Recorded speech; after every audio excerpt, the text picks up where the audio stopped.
Find old YouTube videos using exact dates. First, open the YouTube app on your phone.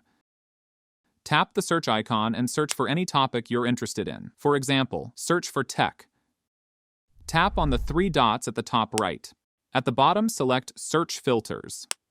Here you'll find options like today, this week, this month, and this year. YouTube doesn't allow you to search using an exact year or a custom date range. To do that, open Safari or Google Chrome on your device. In the search bar, type site:/youtube.com, add a space and type your topic. Example, tech, then tap search. If you're using a mobile browser, at the top left corner, tap the website settings icon. Tap the three dots menu at the bottom. Select Request Desktop Website.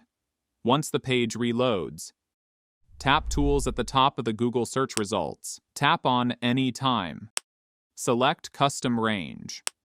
Enter your preferred start date and end date. For example, January 15th, 2025 to January 15th, 2026. Google will now show only YouTube videos uploaded during that exact time range. Tap any video to watch it. It may open in the YouTube app or the YouTube website. That's how you can search old YouTube videos by exact dates. And that's it.